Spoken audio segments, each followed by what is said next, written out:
Aquí comienza El Mundo de los Libros. 60 minutos de análisis y reflexión sobre los libros que transforman nuestra vida. El Mundo de los Libros. Bienvenidos. Bueno, buenos días a todos. Bienvenidos a su programa El Mundo de los Libros. Hoy continuaremos con el libro ¿Quién eres tú? De George Warnock. Este es un libro pequeño, pero es un libro grandísimo en enseñanzas. Y hoy nos corresponde hablar del capítulo 4 que se denomina El secreto de nuestra victoria. El autor empieza hablando de Israel. Israel como un pueblo terrenal, como una nación que existió y que sostuvo guerras terrenales bajo el comando del Señor, y que esto era para dar cumplimiento a los juicios de Dios. ¿Sobre qué? Pues básicamente sobre prácticas idolátricas. Digamos que en el mundo actual siempre se dan dos vertientes, siempre el bien y el mal, que era lo que constituía la guerra espiritual de la cual habíamos hablado en los primeros capítulos. De tal manera que hoy vamos a hablar de cómo es el pueblo de Israel. El pueblo de Israel es genio y figura de lo que pasa con nosotros en el día de hoy. Bienvenido, Fernando. Buenos días. Nos alegra mucho tu retorno después de un pequeño lapso de tiempo. Bienvenido. Gracias, Enrique. Sí, señor, pues cae muy bien esta presentación que tú estás haciendo acerca de lo que significa el pueblo de Dios y también el traer este libro y las reflexiones que hace George Warnock, yo pienso influenciado o inspirado mejor por el Espíritu Santo, nos lleva a nosotros, o por lo menos en el caso mío, y creo que ustedes también lo han enfocado así, a ver el asunto de la escritura, de volvernos al libro de Josué o al libro de los jueces, y lo tomamos no solamente como algo histórico o algo intelectual o algo para acordarnos un poco de lo que sucedió en ese tiempo, sino como bien lo dice George Warren en otra parte de su libro, que es algo para los tiempos actuales. Recuerdo que tal vez en un capítulo anterior de este libro se habla de las guerras que Israel tenía en el Antiguo Testamento y de las cuales nosotros somos testigos cuando lo analizamos, y las guerras que hay hoy.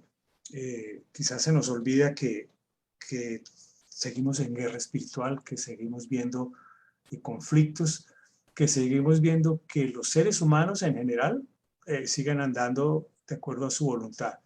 Y todavía peor, los que hemos decidido seguir al Señor, a veces decidimos tomar por otros caminos y necesitamos con mucha frecuencia la corrección, el llamado de atención de parte de Él, porque no siempre lo que a nosotros nos parece, digámoslo así, entre comillas, bonito o bueno, se ajusta a los caminos de Dios.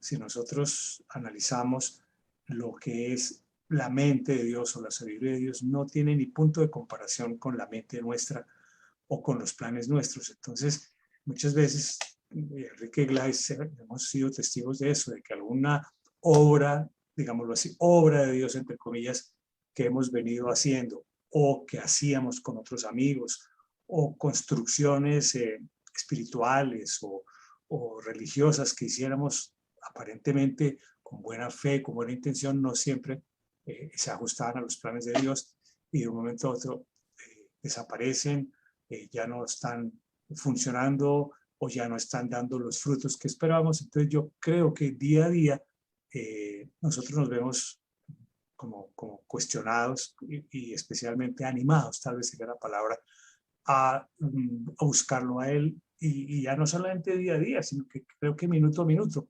No hace nada, hace un par de minutos recibí una llamada de una persona que está pasando algo muy tremendo. Ella tiene una enfermedad hepática crónica grave, y hará nada, hará 15 minutos que volví a hablar con ella, y después de conversar un poquito y de meternos en la escritura, ella y yo, ella empezó a sentir, estaba diciendo al comienzo que no sabía para dónde coger las palabras que ella estaba usando, y yo las anoté por aquí.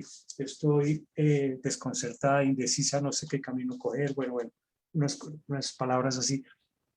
Oramos un instante, pues leímos un rato la escritura, pusimos todo en la presencia del Señor y las cosas cambiaron. Entonces, eso me hace pensar que las batallas y el morir y volver a nacer se está presentando día a día, minuto a minuto. No solamente es que estamos en los tiempos, sino que pasó eso en la escritura en el Antiguo Testamento, sino que sigue teniendo vigencia para nosotros. Yo creo que es lo que nos anima a seguir compartiendo con nuestros oyentes lo que ustedes están proponiendo.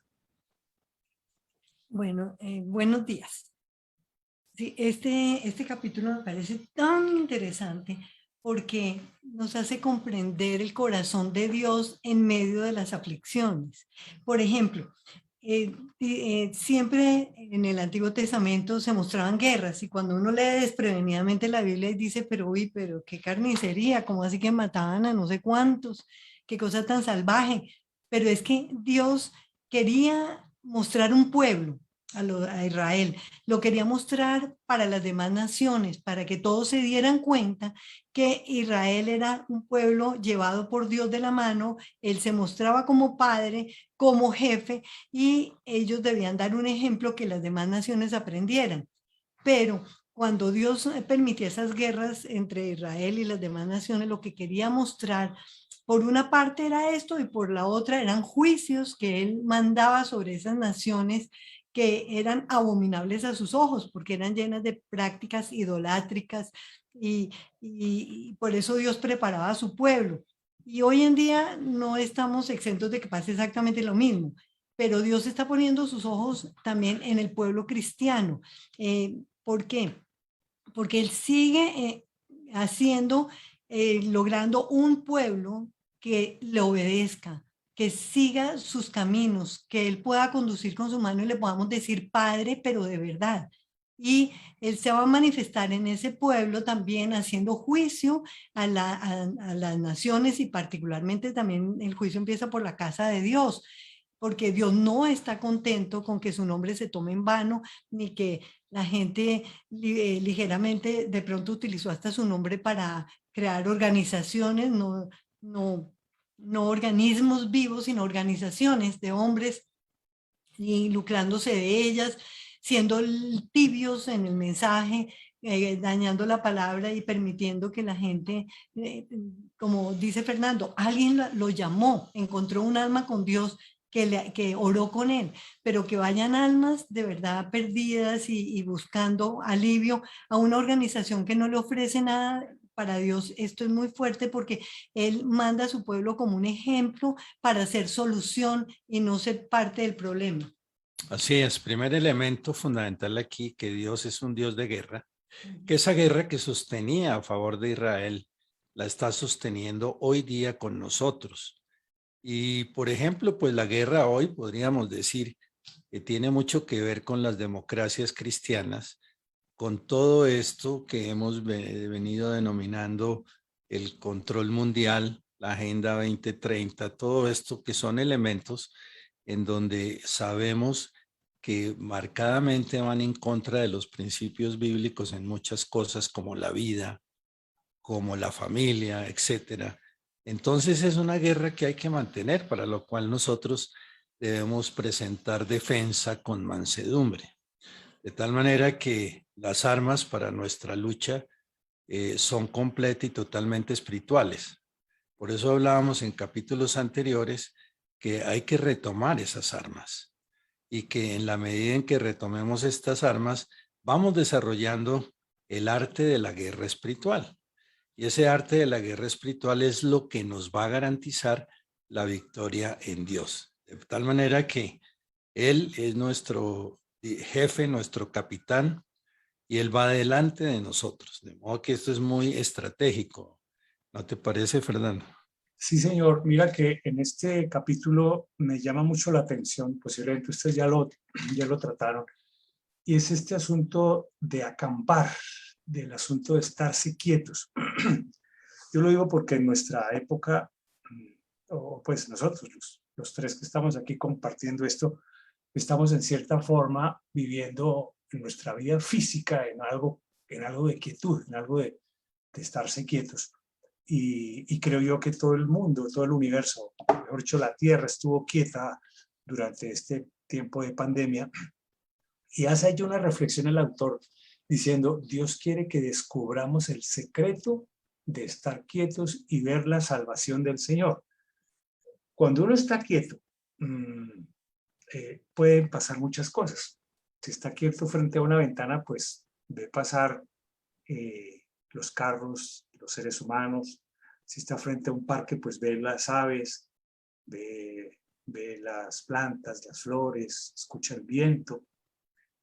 Y cuando hemos estado muy activistas, concretamente en los grupos cristianos, ahora que ustedes hablaban de las iglesias y los grupos cristianos, veíamos que había mucho activismo. Inclusive hay iglesias que tienen dentro de sus planes algo así como el evangelismo explosivo. Me acuerdo que un joven que dirigía en una iglesia, el grupo de personas de su edad hablaban del evangelismo explosivo.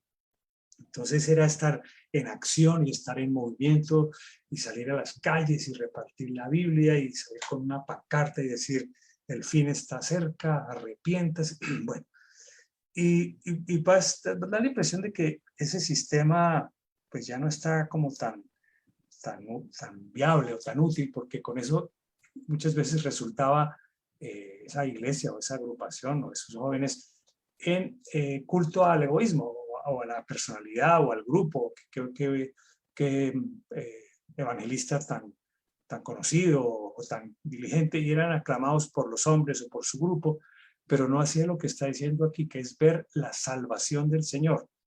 Y la palabra salvación, que también en algunas ocasiones la hemos tratado, tiene infinitas expresiones y podemos tomar de ahí muchas cosas.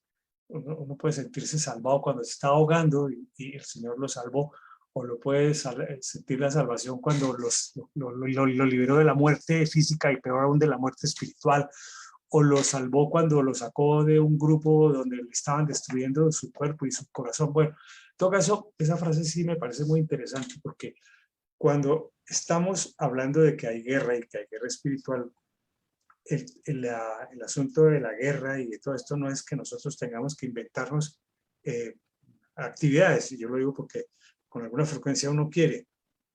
Yo le compartí un día a Enrique y a Gladys precisamente eso, que en las ciudades de Colombia por donde caminamos vemos habitantes de la calle, vemos niños pidiendo limosna, vemos mucha gente, por ejemplo los venezolanos, los hermanos venezolanos caminando por las carreteras y por las calles pidiendo alimento, pidiendo vestido.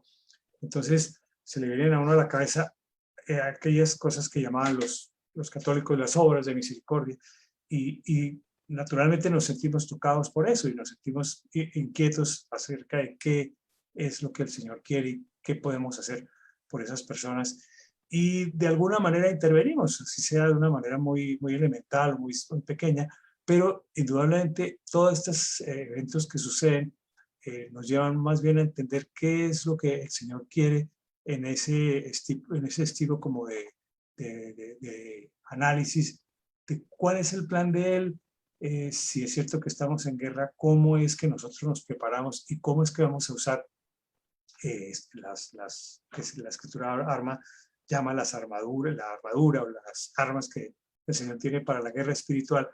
Pero como estamos saliendo de un tiempo de receso físico, con todo esto que sucedió en la pandemia, pues yo creo que tomar estos canales de comunicación son un llamado de atención para nosotros y para todos los que nos oyen y nos escuchan, para ver cómo afinamos nuestros oídos, cómo afinamos nuestra inteligencia, nuestra mente, nuestras manos, para ver exactamente cuáles son los propósitos del Señor, que siempre son nuevos cada día, que los mecanismos anteriores que se usaban para proclamar la palabra de Dios posiblemente ya no sean los mismos que el Señor quiere.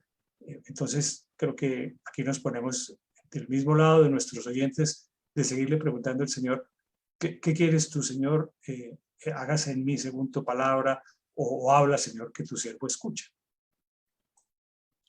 Algo que me gusta mucho en este capítulo 4, sí es cierto, es que Dios muestra las diferentes formas en que Él obra para darnos la victoria.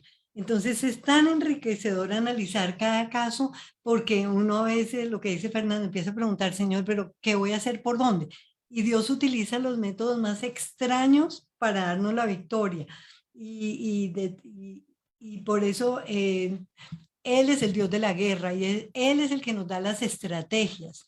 Y por eso tenemos que estar con el oído tan atento a ver esta vez cómo, Señor, tú me vas a librar de este asunto. Y Él sale con unas cosas maravillosas y utiliza aún todas nuestras debilidades. Es más, Él se glorifica en nuestras debilidades. Entonces es tan descansador saber que las más grandes victorias las vamos a lograr en medio de nuestra debilidad. Y ahí es como comienza cada caso, que es bien interesante. Es importante anotar que aquí el autor recalca mucho el doble propósito de Dios siempre. Miren ustedes, por ejemplo, en el caso de cuando saca al pueblo de Israel de Egipto, ahí Dios tenía un doble propósito. El primero era atraer ese enemigo hacia su ruina, porque ya habían estado altivos, habían estado con corazón endurecido, etcétera, etcétera. Entonces eso impedía que el pueblo de Dios pudiera salir, como tanto se lo clamó Moisés, basado en lo que el Señor le daba órdenes. De tal manera que lo primero que hizo allí es el primer propósito, pues llevar el enemigo a su ruina. El segundo propósito fue probar la obediencia y la fe del pueblo, fíjense en ustedes. Entonces, yo veo que siempre toda la vida del cristiano y la vida del pueblo de Israel es fiel copia de lo que debemos seguir haciendo, y es que el Señor nos lleva en el hueco de su mano, como dice la palabra, pero para eso tenemos que mostrar obediencia. Ahora, uno se pone a mirar qué es lo que está mirando el Señor cuando el pueblo sale. Y lo primero que está mirando el Señor cuando el pueblo sale es la obediencia y la fe. Por eso se dice que cuando hay obediencia y hay fe, Él nos muestra un nuevo camino de vida. Pero cuando nosotros no vemos sino los problemas, las dificultades, entonces allí no opera la fe, y al no operar la fe, entonces vemos lo que la lógica humana demuestra, y es que el horizonte se ve siempre gris, ¿no es cierto? Hay algo que me gusta muchísimo acá, porque dice que Dios quería demostrar su fidelidad y su sabiduría, y que hizo Él, convirtió el paso del Mar Rojo en el camino de la victoria. ¿Quién se debe imaginar? Uno a veces lee todas estas historias que son reales 100%. Y llegan estos hombres al borde del mar y dicen, bueno, aquí sí ya nos cogieron, nos vienen persiguiendo, se nos acabó el camino. Y Él convierte ese paso, que Él abre el paso en el camino de victoria.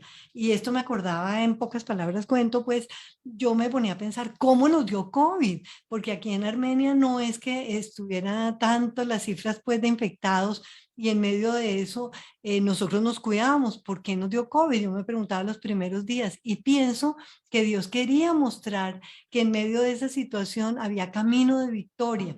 Entonces, todo lo que se vive de la mano de Dios es tan agradable y su recuerdo es perfecto, porque además de el mostrar, como decía Fernando, nos salva de todas las situaciones. Aparte de eso, conocemos el camino de victoria y conocemos su poder y su compañía en medio de las pruebas. Entonces, si para los judíos, los israelitas que iban caminando y que se les frena el camino, encontraron esa salida, Dios nos quiere mostrar en todos esos ejemplos cómo, cuántas veces nos vemos nosotros sin salida, cuántas veces decimos, es que ya de aquí ya no puedo pasar, ya no tengo el dinero para mañana, ya esto es tremendo. Pero Dios, que quiere mostrar su grandeza, su fidelidad y su gran amor, y que nosotros podamos confiar en Él. Más adelante habla en otro episodio de cuántas posibilidades hay, por qué me metí en esto. ¿Sería que si yo hubiera hecho distinto? ¿Será que si hubiera pensado distintas las cosas no estaría metida en esto? Muchas cosas pueden pasar, muchas, muchas. Nuestros hijos nos decían, ustedes no se cuidaron del todo o alguna cosa, pero no importa, aun cuando nos hemos descuidado, cuando hemos cometido errores, Dios tiene tanta misericordia que convierte el problema en camino de victoria. Aquí esboza dos principios básicos que me parecen muy interesantes. El principio de quedarse quieto. Esto es de lo más difícil para el ser humano, quedarse quieto. Siempre queremos ayudarle a Dios a hacer las cosas y ese es uno de los principales problemas por los cuales nos extraviamos. Y el otro elemento es que quedándonos quietos podemos oír la voz de Dios. Si no estamos quietos, hay mucha interferencia y hay muchas voces. Sigue. Sí, señor, totalmente de acuerdo. Yo pienso también que nos quiere enseñar a través de este pasaje que está ya en el capítulo 3 del libro de Josué, que yo me siento muy contento de volverlo a recordar, porque digamos, hay un asunto y es el temor de Dios. Quizás nosotros hemos pasado por esos tiempos en los cuales tememos a Dios cuando Él nos sacó de nuestra antigua manera de vivir, cuando nos recibió, cuando cambió nuestro corazón, cuando hizo la circuncisión, bueno, el primer amor, digámoslo así. A medida que pasan los años, entramos de pronto sin darnos cuenta o de pronto voluntariamente en esa rueda del mundo en donde nos involucramos en Internet, Instagram, Facebook, comunicaciones, Zoom, bueno, y aparentemente con buena intención. Pero no nos damos cuenta que entramos en muchas atracciones del mundo, atracciones de la carne, que aparentemente se ven disfrazadas de ilustración, formación, educación e incluso con un cariz espiritual.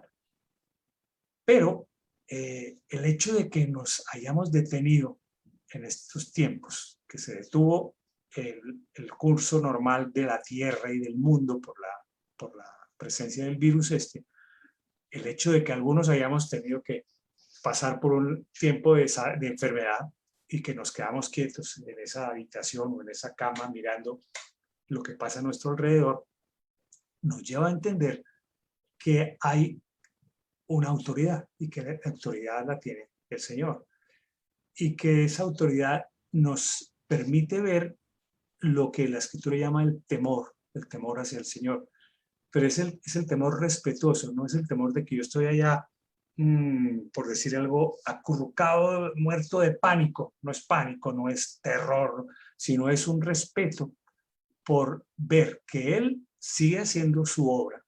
Dios sigue haciendo su obra sobre la tierra y la sigue haciendo sobre aquellos que se deciden o que nos decidimos a acatar sus mandamientos, y que a pesar de que hayamos hecho cosas terribles, que inclusive, como dice en un capítulo anterior, yo he anotado aquí la palabra, hoy tenemos abominaciones, dice el autor en un capítulo anterior, hoy tenemos abominaciones y la gracia de Dios impide la inevitable perdición de esta generación. Entonces nosotros vemos a diario cómo se abusa de las mujeres, cómo se abusa de los niños, cómo se abusa de los hombres, cómo se abusa de los ancianos, se abusa de los enfermos, cómo se explota al ser humano económicamente, laboralmente, cómo hay, y esto ha aumentado a todo lo que vemos de abominaciones, toda la cantidad de mezclas en relación con el sexo, en relación con el poder, en relación con el dinero, que realmente son abominaciones. O sea, es una abominación que las personas sigan siendo rechazadas por su raza. Es una abominación que se siga considerando que el hombre es dueño de la vida y que puede hacer su eutanasia o su aborto cuando se le antoje. O es una abominación ver las estadísticas que hay niños muriendo de hambre y hay seres humanos que no tienen dónde vivir. Entonces, dice este autor que esas abominaciones llevarían a que podríamos en esta generación perfectamente caer en el juicio de Dios y acabar con nosotros.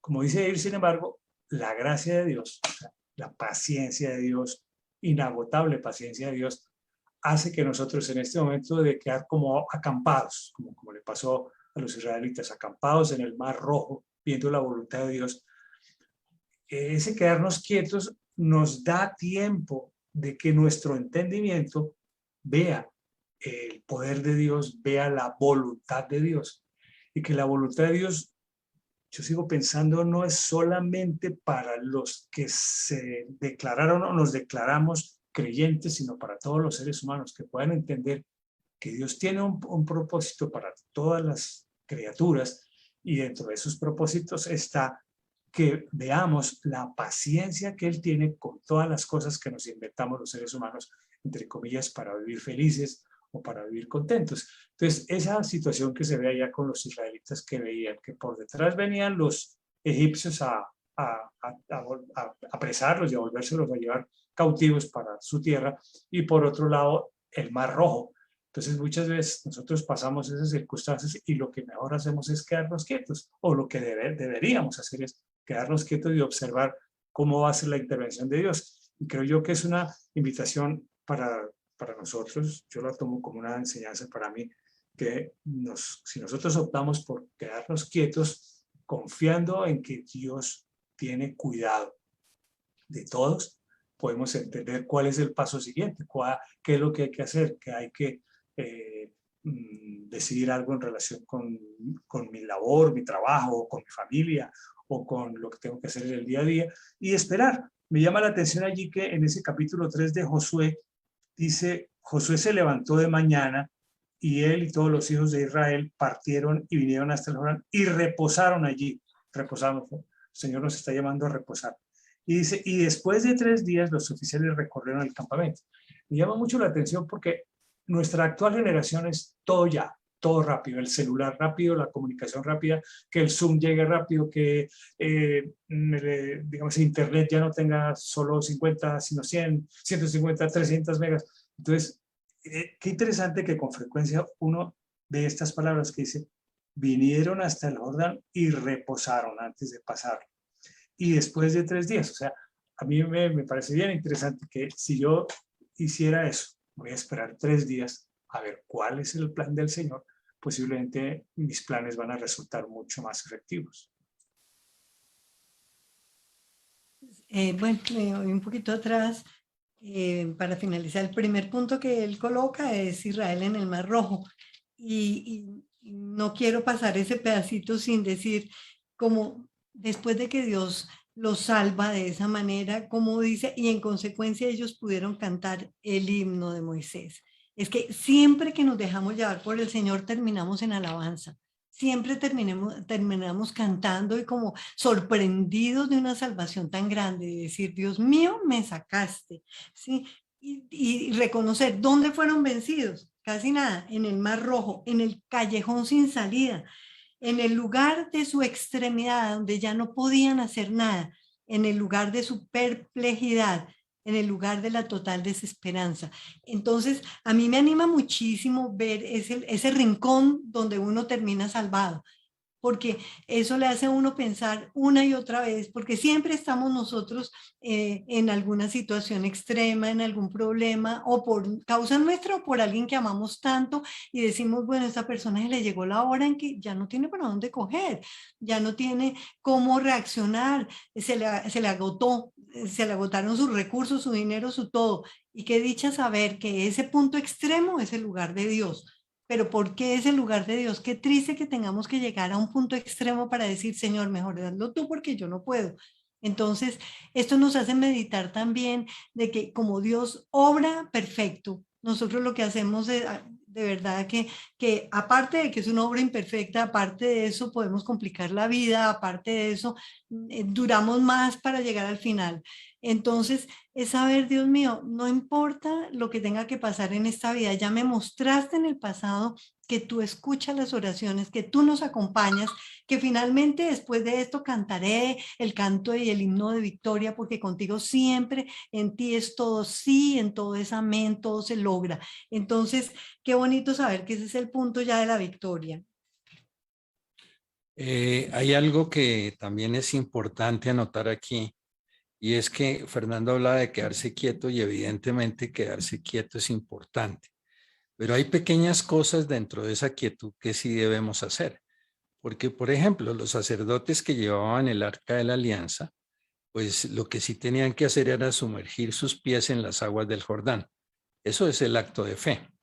Y mientras hacían esto, las aguas se separaban, el Señor milagrosamente las separaba para que ellos pudieran transitar. Entonces, en el caso cuando el ejército del faraón venía detrás del pueblo que finalmente le había autorizado que salieran de Egipto, ellos se amedrentaron y se vieron frente al mar y el ejército persiguiéndolos.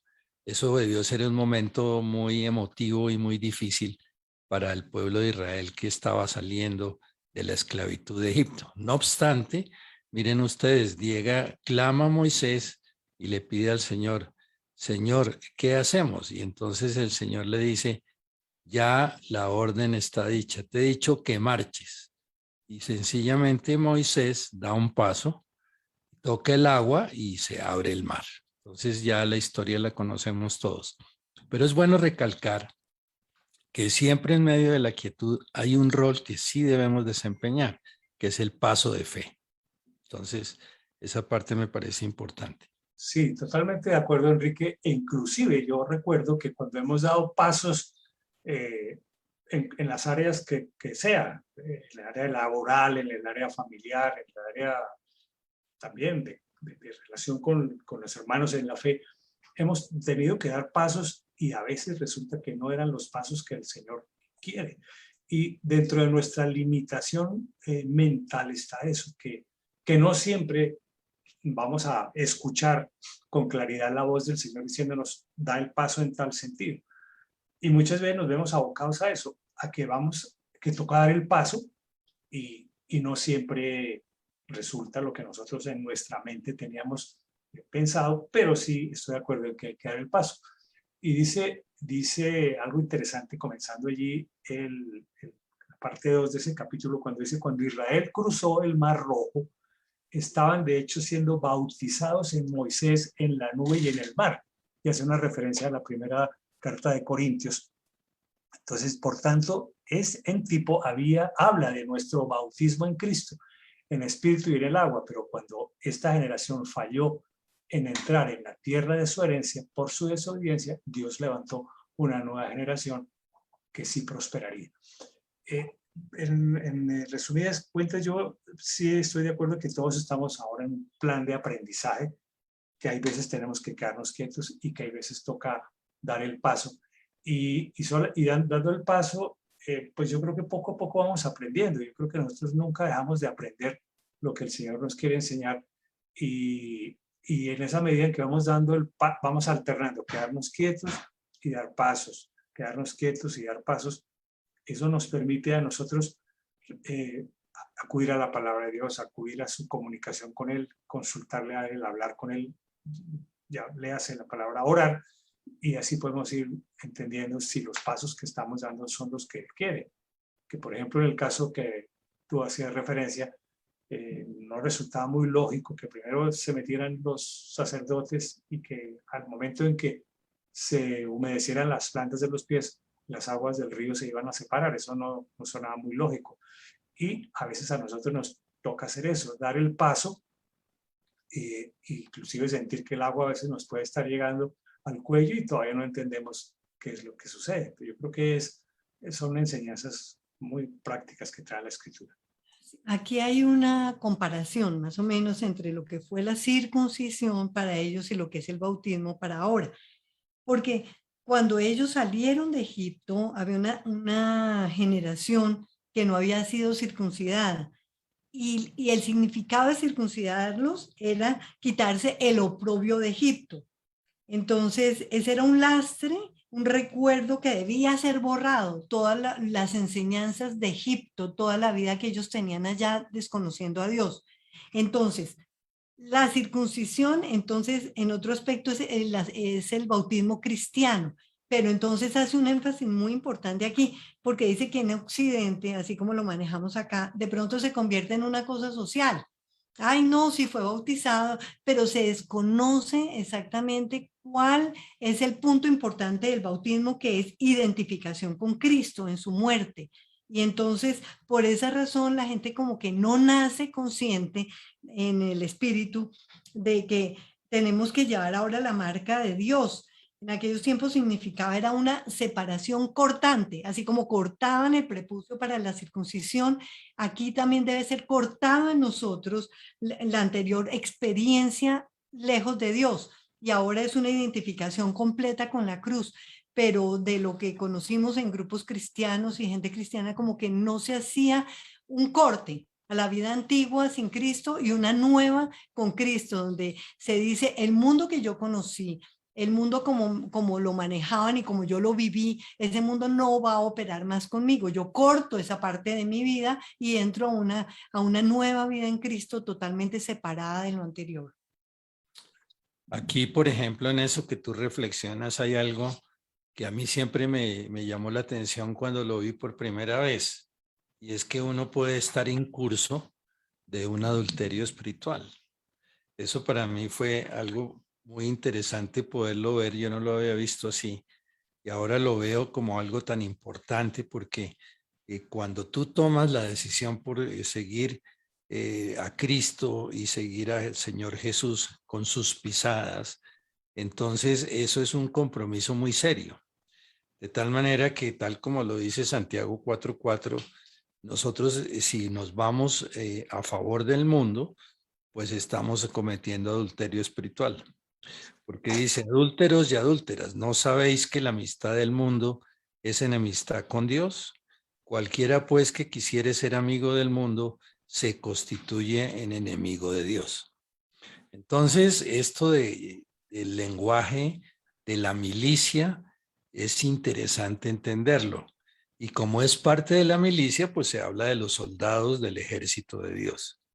Entonces, ahí es donde nosotros somos insertados, ahí es donde entendemos lo que era la nube y la guía a través del desierto que hizo Dios a su pueblo, hasta llegar al territorio y a la tierra de Canaán, que sencillamente, si las personas que él tenía previstas para estos menesteres de entrar y poseer la tierra no lo hacían, pues sencillamente le daba la oportunidad a una nueva generación. ¿Y cuál era el ingrediente de todo esto? Entender estos designios de Dios y tener fe, ¿no? Naturalmente. Hay algo que me gusta mucho acá, y es que, miren esto, para conquistar las 7 poderosas naciones de Canaán, y nosotros ¿qué tenemos que conquistar? Es que nosotros tenemos una tarea muy importante que debemos comprender. En ese tiempo los israelitas iban a entrar a poseer la tierra prometida y nosotros estamos más o menos como en un éxodo también para llegar a la tierra final con el Señor, a la nueva Jerusalén, a la Jerusalén celestial.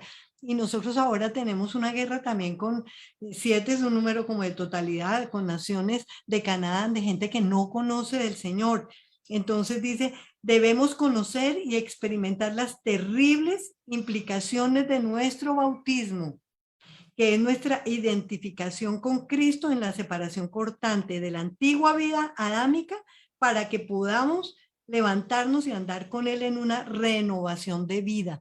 Entonces, es bueno, yo pienso, para todos nosotros como hacer como otra vez ese examen de nosotros mismos para ver cómo estamos delante del Señor, porque muchas veces fue demasiado liviano, ay sí, me propusieron ahora en esto que hablábamos al principio del programa, campañas evangelísticas, suena como bonito ser cristiano y suena bonito lo que me invitan en esta iglesia, en relaciones horizontales que se armaron, pero no hubo una claridad determinante de qué significa volverme cristiana.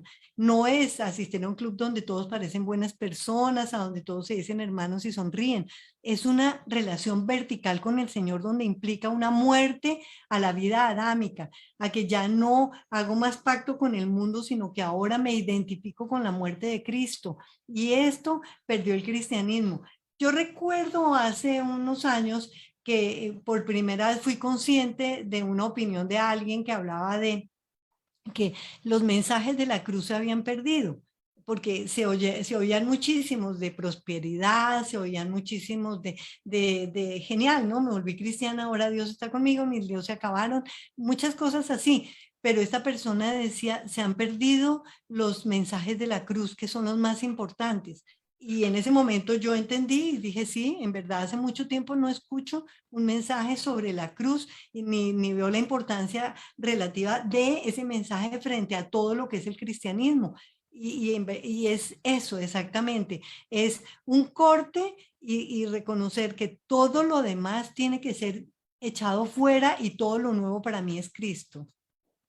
Sí, a eso quería referirme con esto de que todo tiene dos caras. Una, recibir el poder del bautismo es importante, pero para poder recibir el poder del bautismo debemos quebrantar la carne.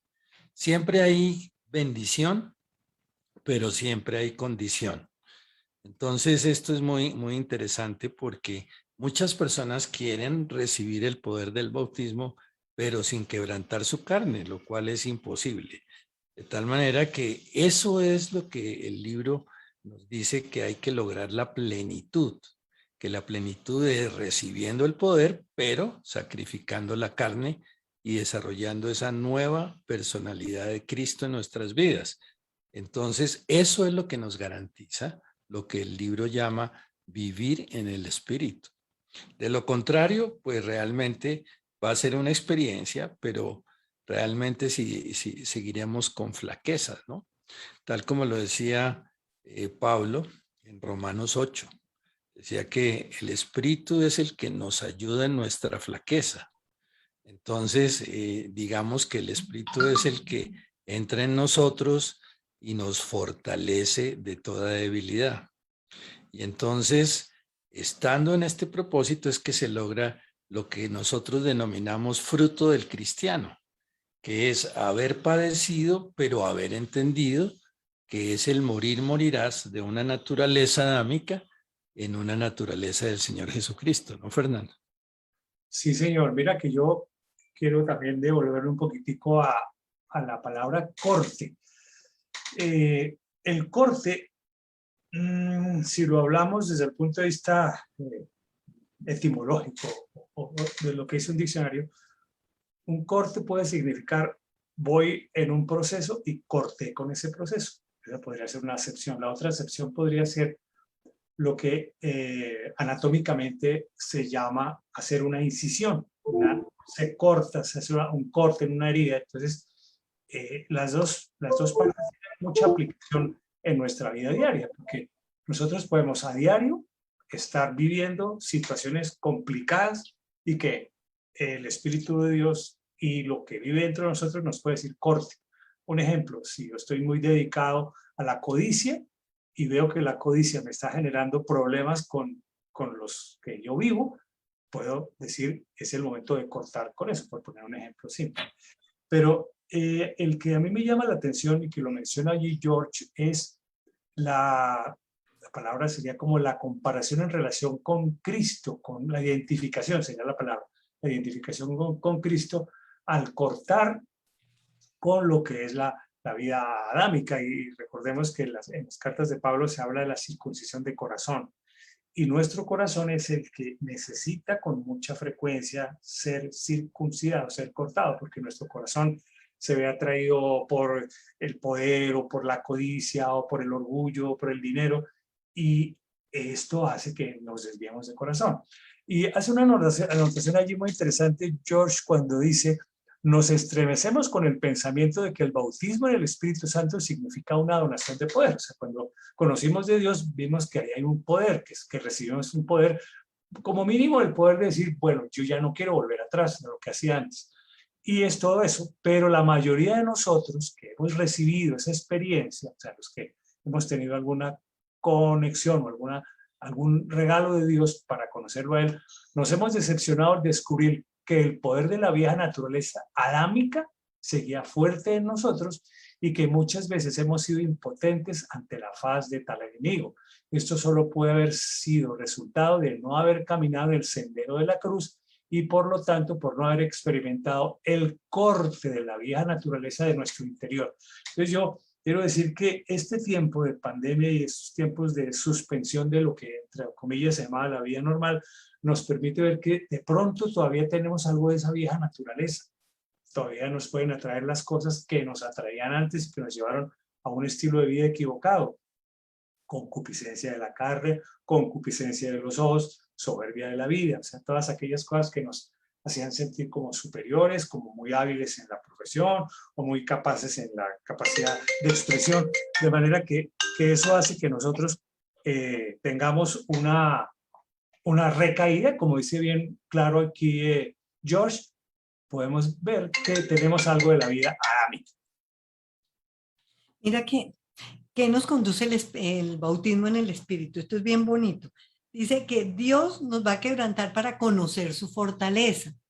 Y es que si nosotros debidamente conocemos cuando nos acercamos de Dios cuál es ese precio, seguro que lo vamos a pagar muy bien. Con dolor, con sufrimiento, con lo que sea, pero vamos a entender a qué nos está llamando Dios. Para mí el problema anterior fue que no se presentaba a Jesucristo perfectamente, sino no se presentaba el costo de seguir a Cristo, sino las ventajas de tenerlo. Entonces, por esa razón, mucha gente con el tiempo dijo, ay no, con esto sí me metí con Dios y me fue mal, porque no entendieron, porque miren esto, en la plenitud de ese bautismo, Dios nos va a quebrantar para que conozcamos su fortaleza. Es la única forma en que podemos llegar a depender de alguien cuando hemos pasado por debilidades y nos ha sacado adelante. Entonces dice que si el Espíritu ejerce su potestad en nuestras vidas, Él nos va a guiar ¿a dónde? Al camino de la cruz. Es que recibir a Cristo es primero identificarnos con Él y Dios sabe de qué manera va a lograr que mueran en nosotros esos apetitos que no nos ayudaban y que tenemos que aprender a conocer a Dios para confiar en Él. Entonces, dice, si rehusamos seguir ese camino, pues nunca vamos a vivir en el Espíritu. Cuando nos negamos, cuando decimos, no, yo no puedo con esto, definitivamente las formas como yo conocía antes de Dios me servían más para vivir en la vida, pero desde que me acerqué a Dios el costo es muy alto. Pero cuando uno lo paga y acepta, podemos aprender a vivir en el Espíritu. Dice, esta no es una experiencia para que nos sintamos más fuertes, sino al contrario, nos vamos a sentir más débiles, ignorantes, menos competentes. ¿Con qué? Con el fin de que Dios se convierta en nuestra fortaleza, en nuestra sabiduría y en nuestro poder.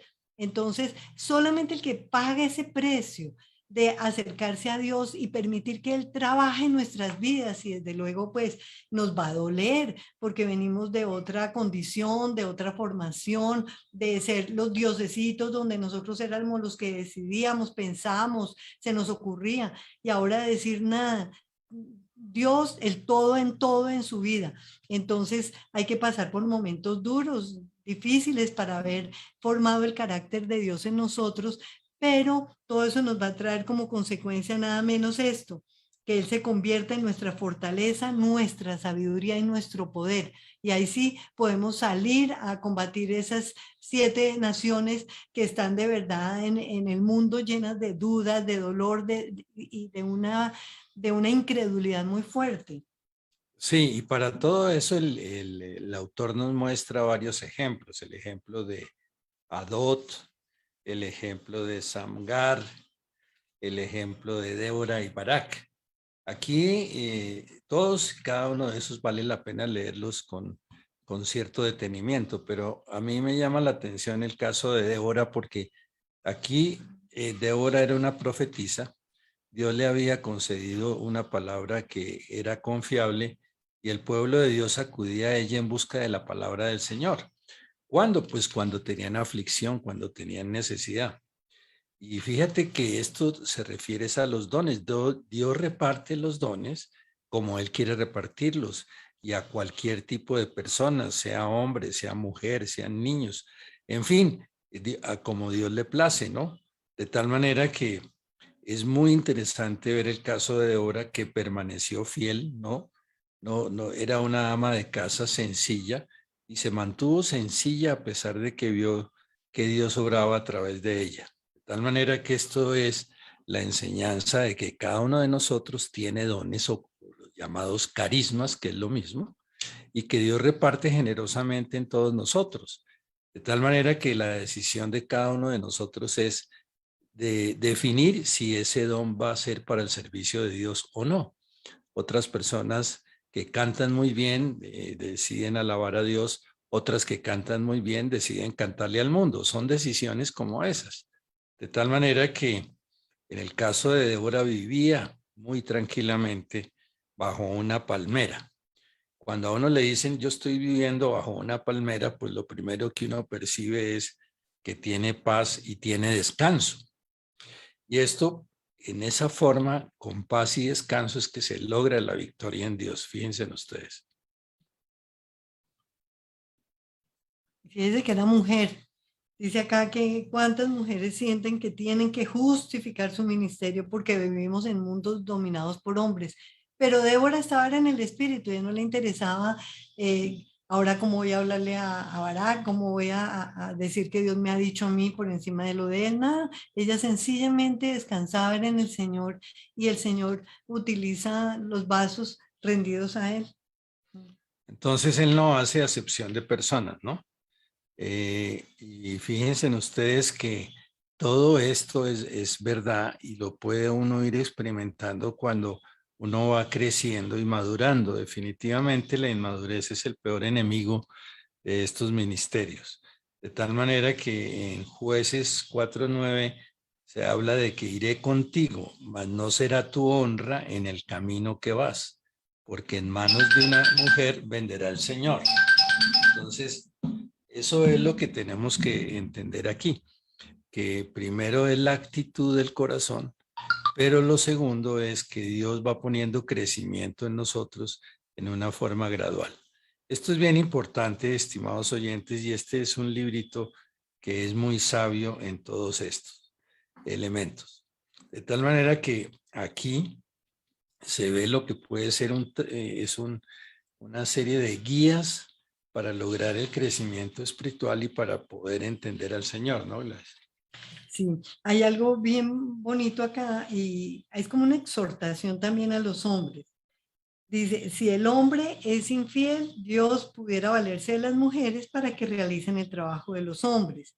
Y ella contestó, sí, iré contigo, porque ya no será gloria tuya la expedición que vas a emprender, porque a mano de una mujer entregará el Señor, así será.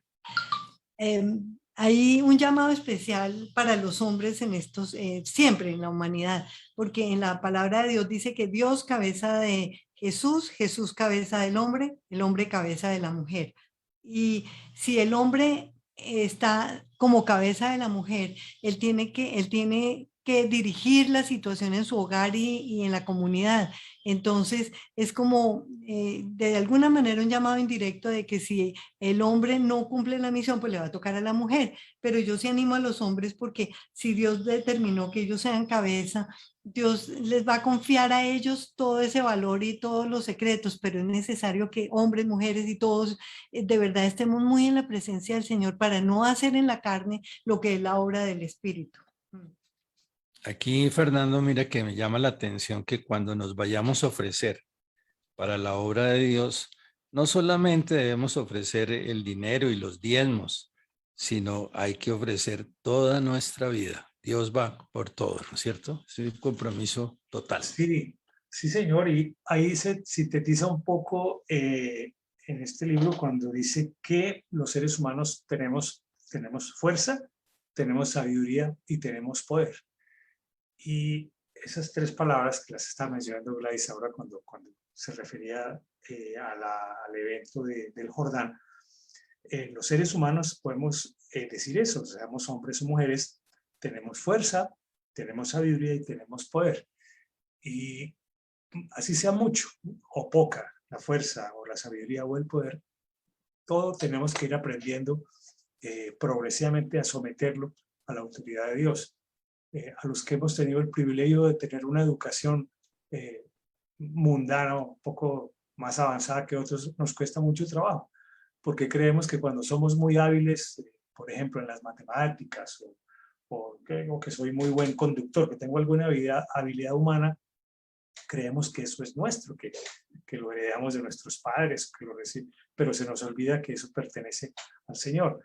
Y lo que refleja aquí Débora y lo que vemos en tantas mujeres a lo largo de la Escritura es que las mujeres son muy valientes y son mucho más dóciles a la palabra del Señor. Y nosotros contamos con eso como un ejemplo en la Escritura y en este caso, pues con mayor razón.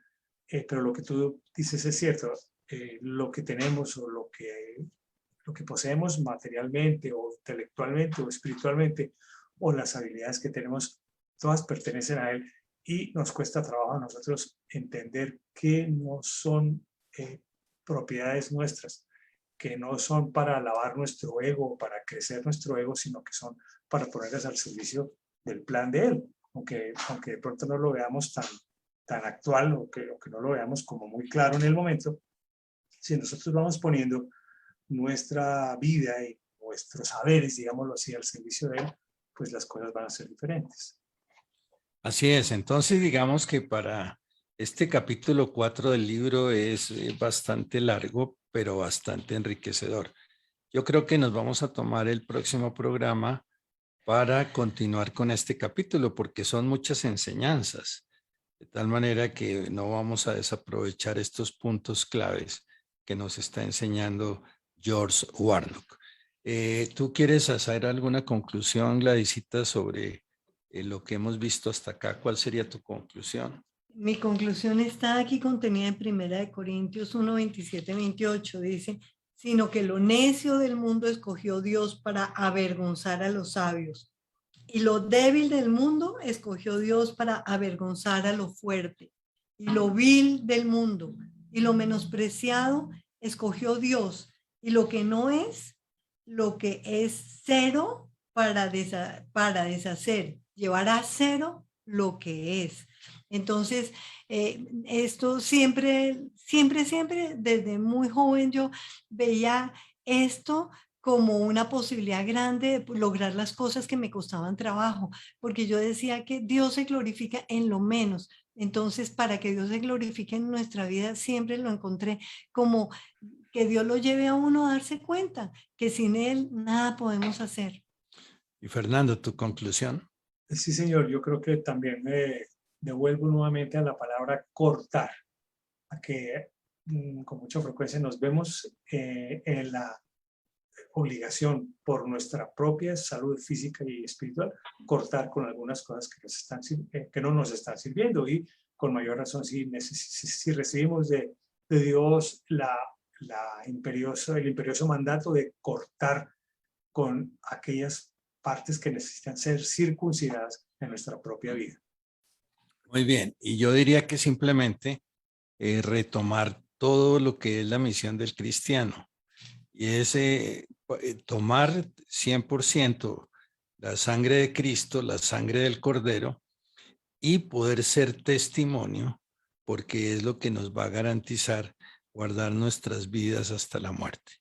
Bueno, les damos gracias por su sintonía. Los invitamos a una nueva edición del Mundo de los Libros. Le damos gracias a Fernando Alarcón, a Fernando Torres, gracias Gladysita, y los invitamos a una nueva emisión de su programa El Mundo de los Libros.